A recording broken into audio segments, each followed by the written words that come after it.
Light bill होणार बंद, आता कोणालाही लाईट बिल येणार नाही. सर्वांचे लाईट बिल बंद होणार. आता मीटर काढायला सुरुवात. मीटर रिडिंग मध्ये जो गोंधळ होत होता, अव्वाच्या सव्वा वीज बिल येत होतं, यामधून वीज वितरण कंपनी म्हणजेच MSEB महावितरणने ग्राहकाची सुटका केली आहे. यावर एक मोठा पर्याय त्यांनी शोधलेला आहे, ज्यामुळे वीज ग्राहक जे आपल्यासारखे सामान्य ग्राहक आहेत ते खूप खुश होणार आहेत. त्यांनी एक असा नवीन नियम केला आहे आणि काही जुन्या नियमांमध्ये बदल केले आहेत, ज्यामुळे ग्राहकांना होणारा जो वीज बिलाचा त्रास आहे तो जो होत होता तो कमी होणार आहे. चुकीच्या रिडिंगमुळे किंवा सदोष मीटरमुळे भरपूर प्रॉब्लेम येत होते, तसा काहीच प्रॉब्लेम येणार नाही. आता वीज बिल बंद होणार आहे, कोणालाही वीज बिल त्या ठिकाणी येणार नाही. अतिशय आनंददायी बातमी आज आपण डिटेल मध्ये समजून घेणार आहोत. नेमकं काय होणार आहे ज्यामुळे तुम्हाला वीज बिलच भरावं लागणार नाही. वीज बिल ही प्रक्रिया बंद होणार. मीटर देखील काढायला सुरुवात. तर त्याच्यामध्ये महावितरण कंपनीने काय केलं आहे तर लक्षपूर्वक व्हिडिओ पाहत राहा. वाढलेल्या वीज बिलाच्या कटकटीतून आता ग्राहकांची कायमची सुटका मिळणार आहे. पूर्ण जिल्ह्यामध्ये, पूर्ण राज्यामध्ये, पूर्ण राज्यातील तालुक्यांमध्ये वीज मीटरची एक त्या ठिकाणी काढायला सुरुवात केलेली आहे. त्या अनुषंगाने आता कोणालाही वीज बिल त्या ठिकाणी येणार नाही. आता याचा जो आदेश होता, तो जो आदेश आहे तर तो पूर्वी मार्च एप्रिल मध्ये मागच्या वर्षी त्या ठिकाणी काढला गेला होता. त्यावेळेचे ऊर्जा मंत्री देवेंद्र फडणवीस यांनी त्या संदर्भात सूचना दिल्या होत्या. ग्राहकांना विजेच्या खर्चावर संपूर्ण नियंत्रण देणारे प्रीपेड स्मार्ट मीटर आता बसवण्यात येणार आहे. महावितरणाने हे जे आहे एक पाऊल उचललेलं आहे. आता लक्षात घ्या, स्मार्ट मीटर हे प्रत्येकाच्या घरी बसवण्यात येणार आहे. आता पहा, कोल्हापुरामध्ये टप्प्याटप्प्याने याची सुरुवात झालेली आहे. कोल्हापूरमध्ये काय घडलेलं आहे लगेच पाहून घ्या. आता हे स्मार्ट मीटर म्हणजे नेमकं काय? मोबाईल फोन प्रमाणे विजेसाठी आता पैसे भरून वीज वापरता येणार. पहा, वीज बिल बंद होणार, कुठलंही वीज बिल येणार नाही.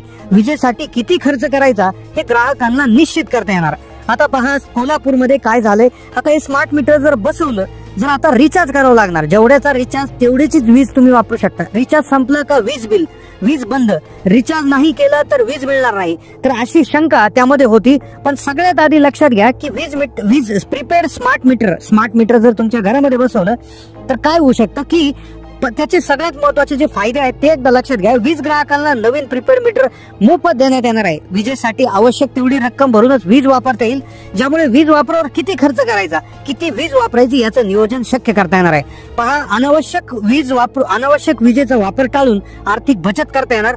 मोबाईल सिम कार्डला जसं आपण रिचार्ज करतो, उदाहरणार्थ 199, 299, 399 असे रिचार्जचे प्लॅन देखील त्यामध्ये उपलब्ध असणार आहे. कॅशबॅक देखील त्यावर मिळणार आहे.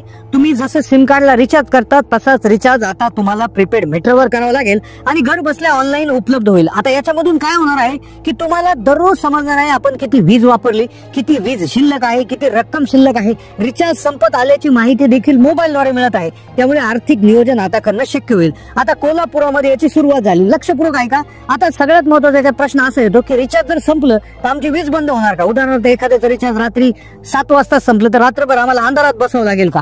तर नाही, त्याच्यासाठी एक विशेष नियम आहे. पण कोल्हापुरामध्ये काय झालं होतं, एक लक्षपूर्वक आहे का? 23 डिसेंबरची बातमी पुढारीची. राज्यात विरोध होत आहे. महावितरण यंत्रणेत स्मार्ट मीटर बसवण्यासाठी विरोध होत आहे. मागच्या वर्षी देखील यावर मोठा विरोध झाला होता. पण आता त्यांनी काय केलेलं आहे बघा, विरोध केल्यामुळे ही जे बसवण्याची प्रक्रिया आहे ती बंद करण्यात आली होती. पण आता ही मीटर घरोघरी बसवण्यात येत आहे. कशा पद्धतीने बसवण्यात येत आहे की जी मीटर फॉल्टी आहेत.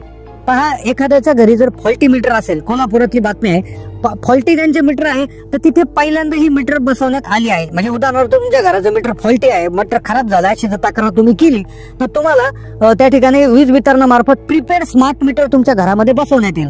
मग या त्यानंतरचा टप्पा म्हणून सर्वच ग्राहकांचा नंबर लागणार आहे. आता पहा, सगळ्यात आधी सदोष मीटर साठी हे बसवले गेलेत, त्यानंतर सर्वच ग्राहकांचा नंबर आता लागणार आहे. पहा, ग्राहकांचा विरोध, yani ग्राहकांनी विरोध केला होता याला. राज्य सरकार आणि महावितरणाने हे बसवणार नाही असं आधीच सांगितलं होतं, अशी भूमिका घेतली होती. पण त्याबाबत अधिकृत घोषणा केलेली नाहीये. महावितरण मुख्यालय कोल्हापूरसह विविध झोन मध्ये संबंधित खासगी कंपन्यांना कार्यालयाची जागा उपलब्ध करून दिली आहे. महावितरणाच्या लक्षात घ्या, आता महावितरणाचे जे यंत्रणे आहेत, महावितरणाचे ऑफिस आहेत, DTC असतील तर तिथे स्मार्ट मीटर बसवण्यात आले. महाराष्ट्रामध्ये सिंगल फेज 3 फेजच्या 68,39,752 वीज ग्राहकांकडे स्मार्ट प्रीपेड मीटर बसवली जाणार आहेत. महावितरणाच्या याच्यामध्ये आता जवळपास हे होणार आहे. पहा, आता हे कोल्हापुरामध्ये सिस्टीम अशा पद्धतीने सुरू झालेली आहे बघा. सुधारित वितरण क्षेत्र योजनेत लघुदाब वीज ग्राहकांकडे प्रीपेड मीटर स्मार्ट मीटर बसवण्यात येणार आहे. स्मार्ट मीटरला विरोध होत होता. हे पाहत असताना कंपनीने मीटर बसवण्याची प्रक्रिया थांबवली होती. मात्र स्वतःच्या कार्यालयात ही जिथे वितरण रोहित्रे आहेत, वीज वाहिन्यावर स्मार्ट मीटर लावण्यास सुरुवात झाली आहे, शासकीय कार्यालय ते स्मार्ट मीटर बसवले आहेत। आता सर्वसामान्य ग्राहकाचा नंबर लागणार आहे, तर अशी माहिती आपल्याला पुढारीच्या बातम्यातून मिळत आहे। आता त्यासाठी काय आहे की जिथून फॉल्टी मीटरची तक्रार येते, एखाद्या घरातून जर उदाहरणार्थ तुमचं मीटर फॉल्टी असेल, तुम्ही तक्रार केली किंवा घराला कुलूप असेल, मग रिडिंग न घेता वीज बिल येतात किंवा मीटर नादुरुस्त होणे, वीज बिलाचा भरणा न होणे, थकबाकीमुळे वीज पुरवठा खंडित होणे, तर यामुळे स्मार्ट मीटरचा पर्याय महावितरणाकडून सांगण्यात येत असतो। तर अशा प्रकारची जी सिस्टीम आहे तर ती आता राबवण्यात येऊ शकते का, ज्यामुळे जिथे आता म्हणजे सध्याच्या स्थितीमध्ये कोल्हापूरमध्ये अशी स्थिती आहे की ज्या घरांमध्ये मीटर खराब झाले आणि ज्या लोकांनी तक्रार केली तर त्यांच्या घरी आता जे आहे स्मार्ट मीटर बसवण्यात आले आहे, अशी माहिती आपल्याला पुढारीमधून मिळत आहे। तर त्यामुळे काय होतंय, ग्राहकांचा फायदा होत आहे। ग्राहकांना बऱ्याचशा ग्राहकांनी याला विरोध केला होता की ग्राहकांना यामुळे फटका बसत आहे, त्यामुळे विरोध केला होता। का विरोध केला होता, कारण की लोकांना असं वाटत होतं की हे जर आपले पैसे संपले तर वीज बंद होईल का, वीज डायरेक्ट ऑफ होईल का। तर त्यासाठी काय एक नियम त्यांनी त्या ठिकाणी ठरवला गेला होता, जो नियम फार महत्वाचा आहे। याच्यामध्ये ग्राहकांचा नक्कीच फायदा होणार आहे, यामध्ये कुठलंही नुकसान नाहीये।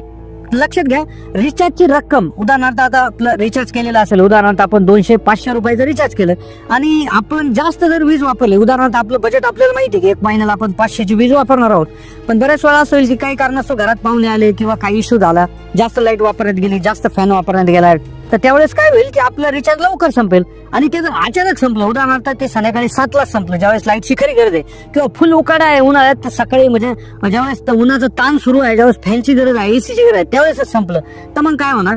तर लक्षात घ्या, त्यासाठी जे आहे तर याचा नियम असा करण्यात आला आहे की तुम्हाला रिचार्ज संपत आल्याची माहिती 2-3 दिवस 4 दिवस आधीच समजणार आहे। म्हणजे उदाहरणार्थ तुमचा रिचार्ज 50 रुपयाच राहिला आहे, 30 रुपयाच राहिला आहे, काहीतरी एक रक्कम निर्धारित करण्यात येईल आणि त्यावेळेस तुम्हाला अलर्ट मेसेज येणार आहे। ही एक गोष्ट झाली। दुसरी गोष्ट, जरी तुम्ही दुर्लक्ष केलं, जरी उदाहरणार्थ तुम्हाला काही कारणास्तव तुमचं रिचार्ज करताना तुमची चूक झाली, तर तुम्हाला सायंकाळी 6 ते सकाळी 10 वाजेपर्यंत तुम्हाला रिचार्ज जरी संपला तरी तुमची वीज सुरू होईल। उदाहरणार्थ तुमचा आज 6 वाजता जर रिचार्ज संपला, संध्याकाळी 6 वाजता, तर तुम्हाला उद्या 10 वाजेपर्यंत तुमची वीज त्या ठिकाणी सुरू राहणार आहे, वीज पुरवठा तुमचा खंडित होणार नाही। पण मात्र ग्राहकाने दुसऱ्या दिवशी सकाळी 10 वाजेपर्यंत रिचार्ज करावा लागेल, हे इथे लक्षात घेण्याचं आहे।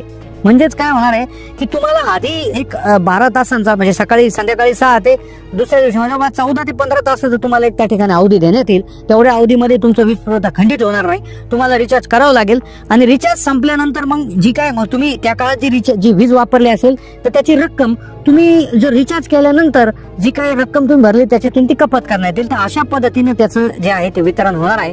तर नक्कीच अशा पद्धतीनं, तसं ऑफिशियल न्यूज याच्यामध्ये आलेली नाही, ग्राहकांनी विरोध केल्यामुळे ती प्रक्रिया थांबवली होती, पण कोल्हापूरमध्ये सदोष मीटर जिथे जिथे आहे, जिथे जिथे तक्रार केली की आमचं मीटर खराब झालं, तर त्या ग्राहकांच्या घरी जाऊन महावितरणाने स्मार्ट मीटर त्या ठिकाणी लावले आहे। तर लवकरच त्या ठिकाणी आपल्याकडे स्मार्ट मीटर पाहायला मिळतील, पण नक्कीच फायदाच आहे। तर तुम्हाला काय वाटतं, यात फायदा होईल की तोटा होईल? अजून कुठली त्यामध्ये कायदे जी आपण काय म्हणतो त्यामध्ये आदेश कुठला आलेला नाही, सरकारी निर्णय आलेला नाही, पण कदाचित असं होऊ शकतं अशी त्या ठिकाणी एक आशा आहे।